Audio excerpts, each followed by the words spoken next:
شنو هو؟ راه كبيره كتبان لي انا جره ولادها 4 ولا شي.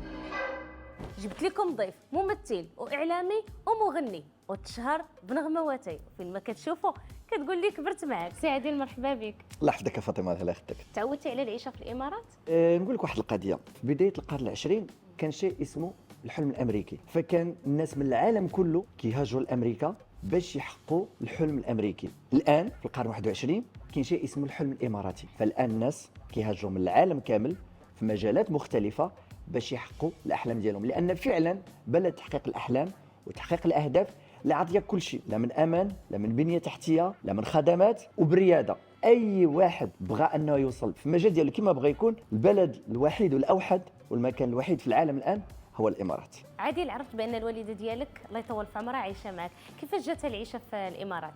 الوالده شنو نقول لك، بحالي كتحماق على دبي، بصح كتحماق على دبي بزاف، فما حسيتش نهائيا بشي حاجه سميتها الغربه. كتفكر بحاجه وحده، كتقول لي ان ملي ترجع تعاود تجي عاوتاني مره اخرى لدبي. الا قلت لك شنو كتعني لك نغمواتي؟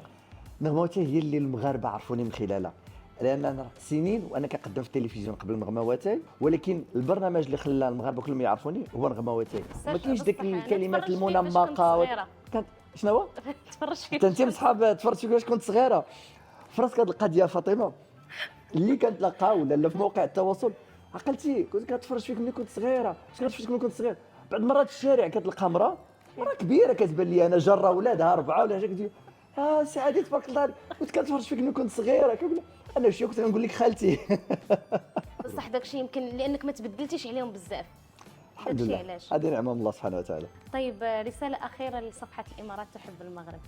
الا بغيت نعطي رساله اخيره لن تكون ابلغ ولا ادق من عنوان الموقع ديالكم امارات تحب المغرب، لان فعلا حنا هنا كنلمسوا هذاك الحب يوميا، فكنقولوا لهم شكرا، حيتاش حتى هما كيقولوا في الشيء اللي كيجيو المغرب كيقولوا كنلمسوا حب المغاربه، لان حنا كاماراتيين كنقولوا شكرا، فاحنا بدورنا كنبادلوهم الشكر، كنقولوا لهم شكرا.